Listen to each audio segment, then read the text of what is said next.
Queridos amigos y amigas, sed bienvenidos, bienvenidas a este espacio en formato podcast de reflexión ética en torno a los cuadernos de ética en clave cotidiana de Funderética, Fundación Europea para el Estudio y Reflexión Ética. Os acompaña y ha realizado este podcast para vosotros y vosotras César García Rincón de Castro, colaborador de Funderética en actividades y proyectos formativos, sociales y culturales. Uno de los objetivos de Funderética consiste en la promoción y difusión de la ética en nuestra sociedad. De ahí que hayamos considerado como una actividad a priorizar la realización de algunas publicaciones sobre temas relativos a los diversos ámbitos de la ética. El objetivo de la colección Cuadernos de Ética en clave cotidiana es divulgar un pensamiento ético de inspiración cristiana sobre temas de actualidad o de interés general. Se pretende con ello dar argumentos y aportar ideas al pensamiento ético de nuestra sociedad, partiendo desde la teología moral y el humanismo.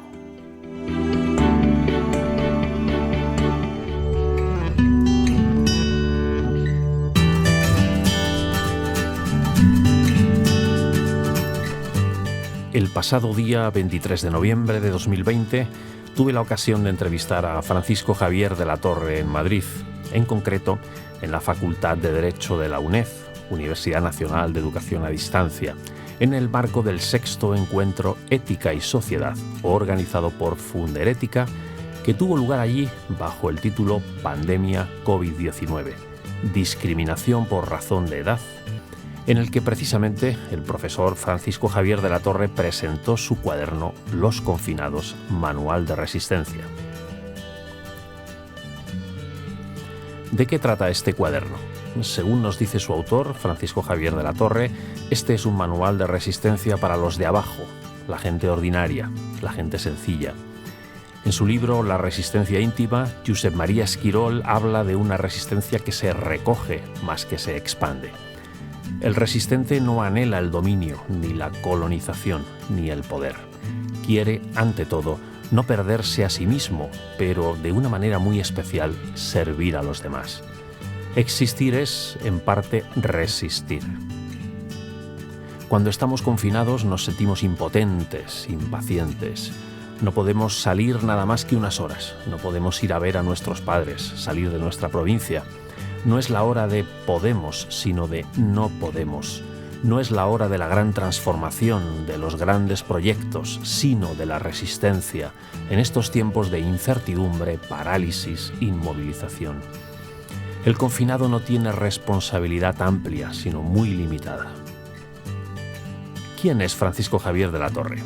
Vamos a conocerle un poco más antes de escuchar su entrevista y leer su cuaderno, que por cierto, os podéis descargar gratuitamente en PDF en la web www.funderetica.org o bien adquirirlo en formato papel en la editorial Perpetuo Socorro de Madrid, www.pseditorial.com. El profesor Javier de la Torre es doctor en Derecho y licenciado en Filosofía y Teología Moral.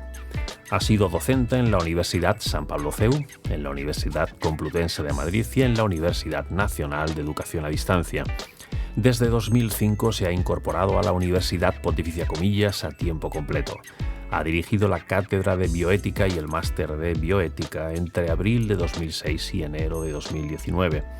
Preside el Comité de Ética de la Universidad Pontificia Comillas, dirige la revista Iberoamericana de Bioética e imparte clases de Teología Moral y Bioética en la Facultad de Teología.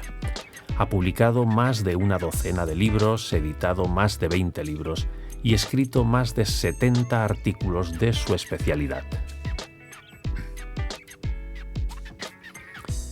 Tras haber presentado al autor del cuaderno, así como ofrecido un breve marco comprensivo del mismo, vamos ya a disfrutar de la entrevista a su autor, como aperitivo de una lectura posterior en profundidad, para ir haciendo un poco de hambre intelectual y de conocimiento ético aplicado.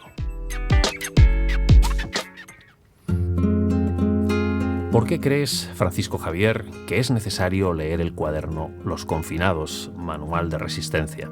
¿Qué aporta a la persona o grupo que decida reflexionar con y desde tus ideas? A ver, yo creo que hay que leer este cuaderno fundamentalmente porque pone el acento en un elemento que normalmente no ponemos que no lo subrayamos, y es casi siempre cuando analizamos las cuestiones, cualquier problema social, político, siempre las causas las vemos fuera. Las causas son fuera. Las causas de la pandemia, las causas de la crisis cultural, siempre las causas son fuera. La aportación de este cuaderno es en el fondo hacer una reflexión, que es verdad que hay causas externas, pero es muy importante fortalecerse por dentro. Y bueno, ¿cuáles son los recursos internos para hacer frente a la pandemia? Podemos esperar mucho de fuera, pero ¿y qué pasa si no viene? ¿Vamos a esperar a que lleguen o no vamos a esperar a que lleguen? Y entonces es un manual de resistencia para individuos, para personas, para movilizar recursos internos de los sujetos. Y en ese sentido creo que es una perspectiva poco usada en nuestro contexto español, que tendemos siempre a echar la culpa a los otros.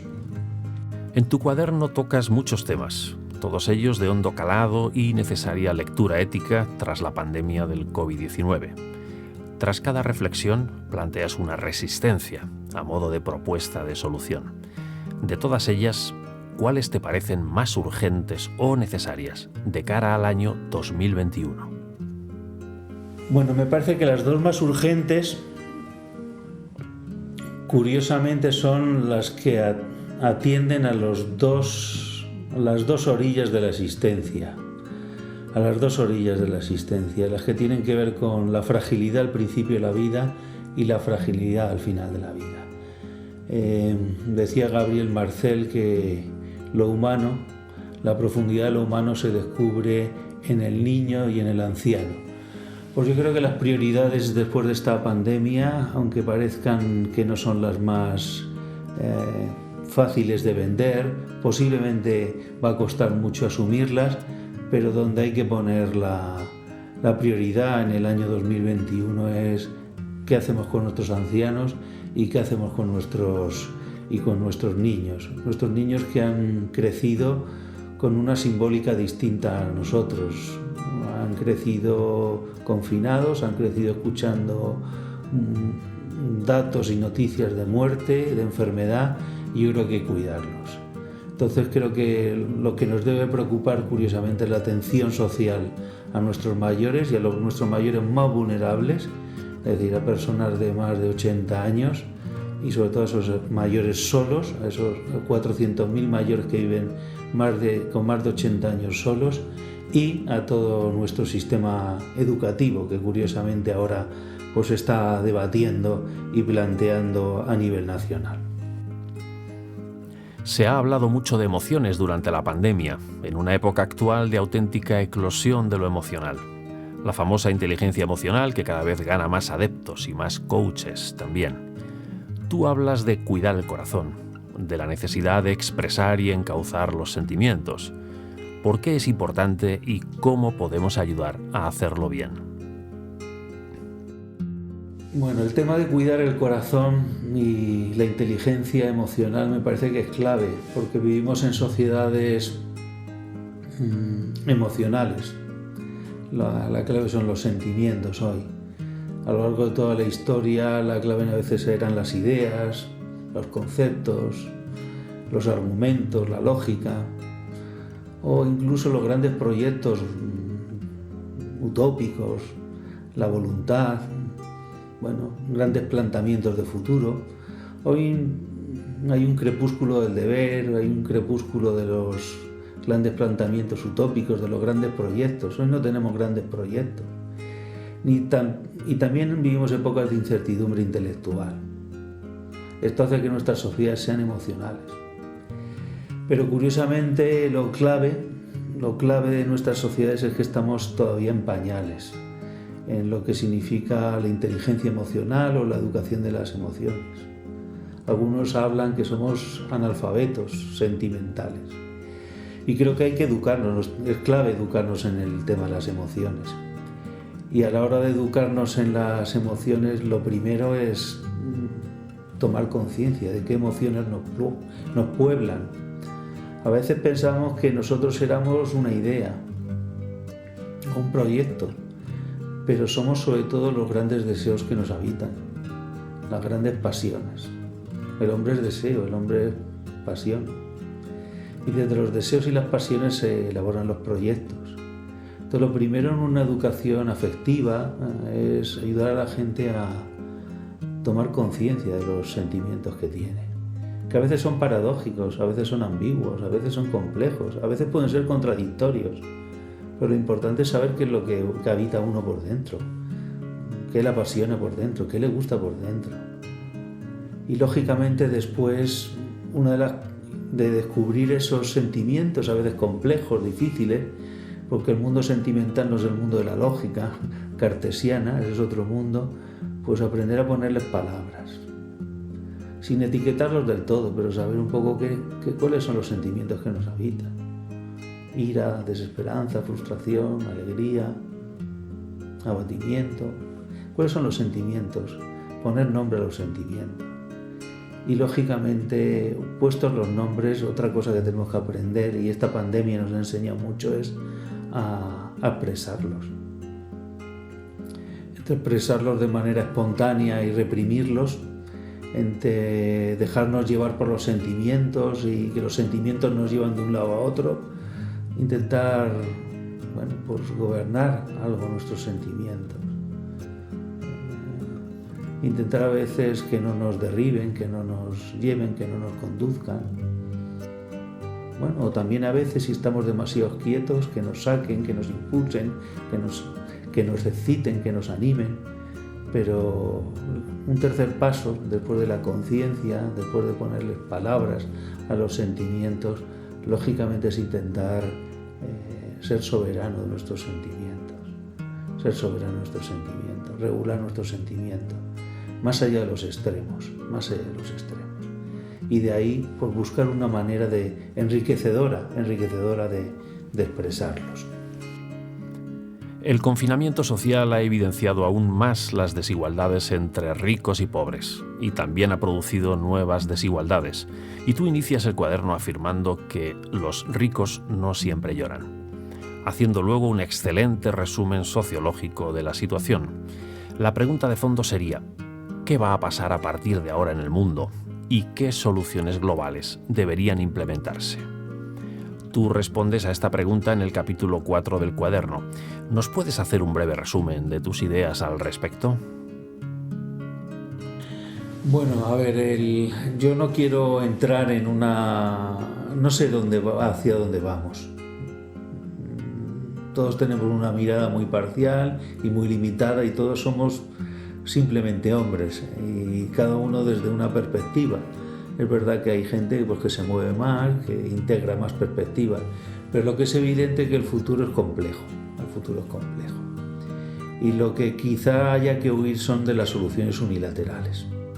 Una de las cosas que yo subrayo en el cuaderno, que es una realidad pues ya muy asumida, es que vivimos en un mundo donde las soluciones deben tomarse escuchando a los distintos actores, todos los actores a los cuales les influyen las decisiones.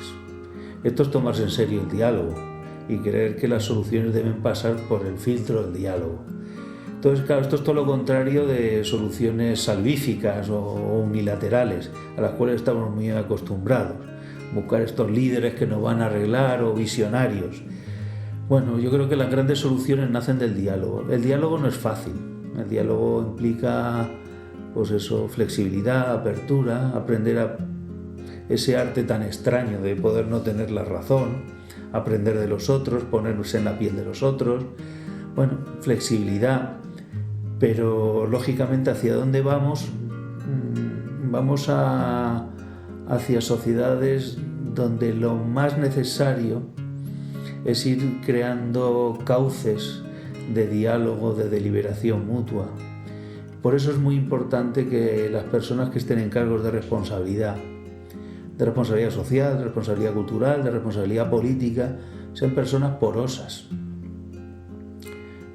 Ya no estamos en la modernidad de sujetos, supersujetos, que con sus luces nos van a llevar a una solución, sino necesitamos sujetos que escuchen, sujetos que se dejen impactar, sujetos que sepan reformularse, reconsiderar ideas.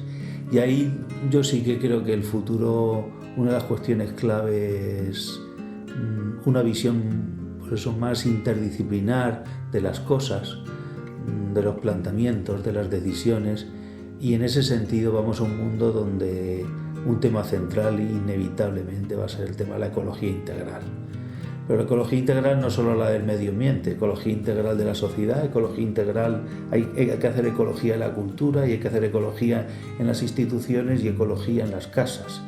Bueno, y bueno, yo creo que por ahí va un poquito el futuro, va a un mundo más interrelacionado, donde la clave no es que estemos cerca ni conectados, sino verdaderamente donde se dé una relación profunda entre unas personas y otras. Porque es muy fácil en un mundo globalizado estar cercanos, pero podemos estar cercanos físicamente o cercanos electrónicamente, pero la clave es si comprendemos al otro y si integramos al otro. Se ha hablado mucho durante la pandemia, sobre todo en los medios de comunicación por la crudeza de la realidad, acerca de la imposibilidad de despedirse de un ser querido, de no poder acompañarle en el momento de la muerte. ¿Qué hemos aprendido como sociedad de esta situación y cómo se afronta desde lo existencial y el sentido de la vida?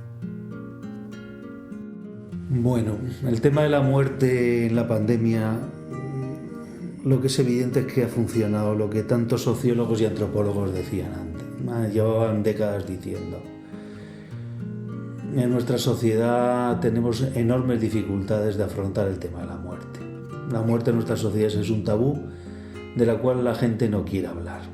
Y en la pandemia, en los telediarios lo que aparecían eran cifras, números de fallecidos, de contagiados, pero no aparecían imágenes de personas que morían. Solo aparecían aplausos de gente que salía, o aplausos a médicos, pero no aparecía la realidad dura y dramática de tanta gente que ha muerto solo. Esto es indignante. Si hay algo que nos distingue de los animales, es que no abandonamos a nuestros mayores. Muchas especies animales, pues bueno, abandonan a las personas, bueno, a sus especies ya cuando son mayores en un determinado lugar. Lo que nos caracteriza como humanos es precisamente una palabra que es central, que es el cuidado hasta el final.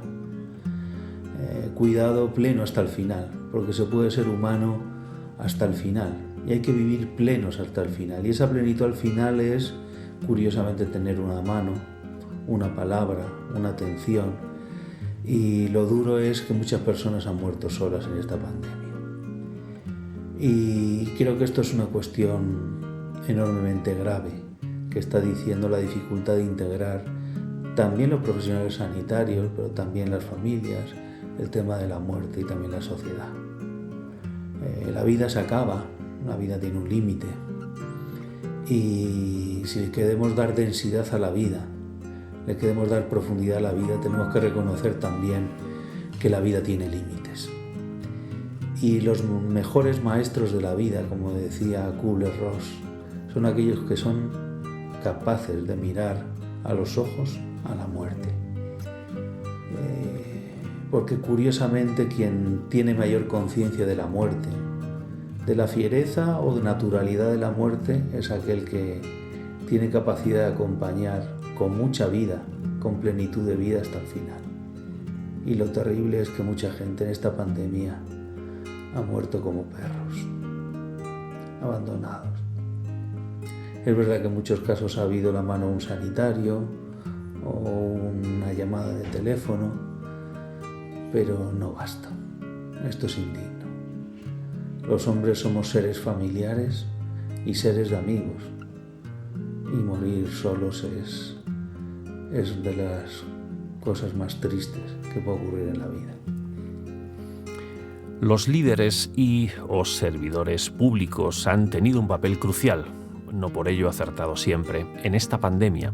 Nunca se habían visto en otra igual y se ha puesto a prueba su capacidad de decisión y gestión. ¿Te imaginas un debate en el Congreso de los Diputados con tu cuaderno como documento marco de trabajo? ¿Qué pasaría?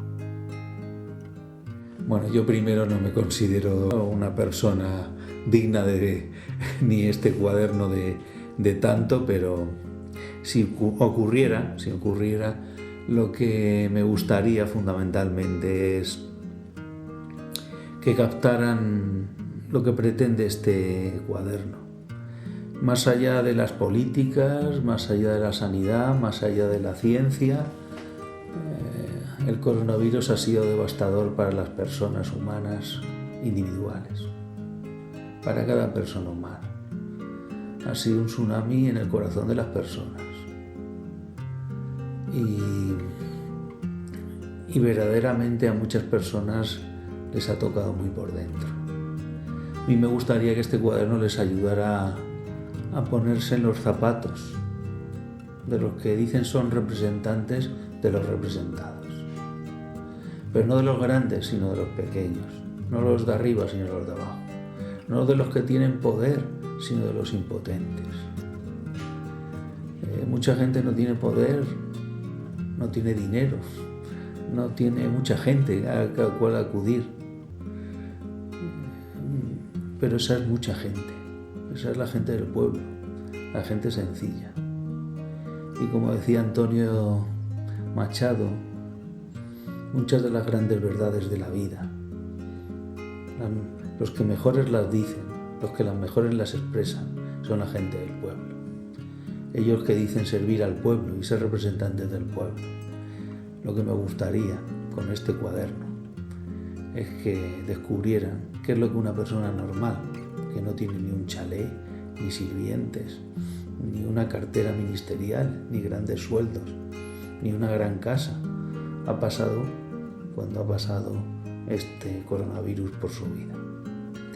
Pues nada, agradezco mucho a Funderética esta oportunidad, sobre todo de poder publicar este desahogo intelectual que ha sido este libro, que es un manual de resistencia, porque la clave es que nos tenemos que fortalecer por dentro, porque a veces llama a la gente a la puerta, a veces vienen apoyos sociales, a veces vienen amigos, pero hay gente tan devastada, gente tan marginada, gente tan impotente, que nadie le llama a la puerta, que los apoyos sociales, que los apoyos sanitarios no los tienen. Y pensando en esos marginados y excluidos he escrito estas palabras.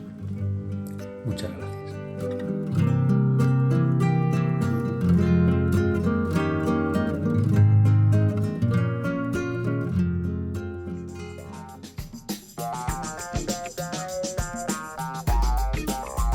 Tras esta interesante entrevista al profesor Francisco Javier de la Torre, finalizamos nuestro podcast destacando 3 retos a modo de sugerencias prácticas para aplicar a nuestra vida cotidiana, nuestro trabajo, nuestra empresa, nuestra familia o sencillamente nuestros círculos y ámbitos sociales. Al reto ejercicio número 1 lo vamos a llamar reescribir el sentido de nuestra vida. El confinamiento nos ha dado la oportunidad de replantearnos nuestra vida, de narrarla con calma, como nos dice Francisco Javier de la Torre en el cuaderno, de redescubrir nuestras relaciones humanas íntimas, nuestros proyectos y trabajos. Y, ¿por qué no, nuestro proyecto personal?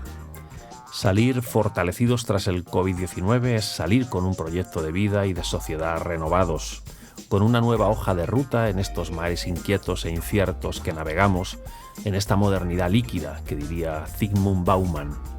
Dediquemos un tiempo, tanto de forma personal como colectiva, a repensar nuestros proyectos personales y compartidos. El segundo reto ejercicio lo vamos a llamar cultivar una resistencia con resiliencia. La resistencia a que nos invita Francisco Javier de la Torre se sustenta en la firmeza de los valores y convicciones, de una ética cotidiana.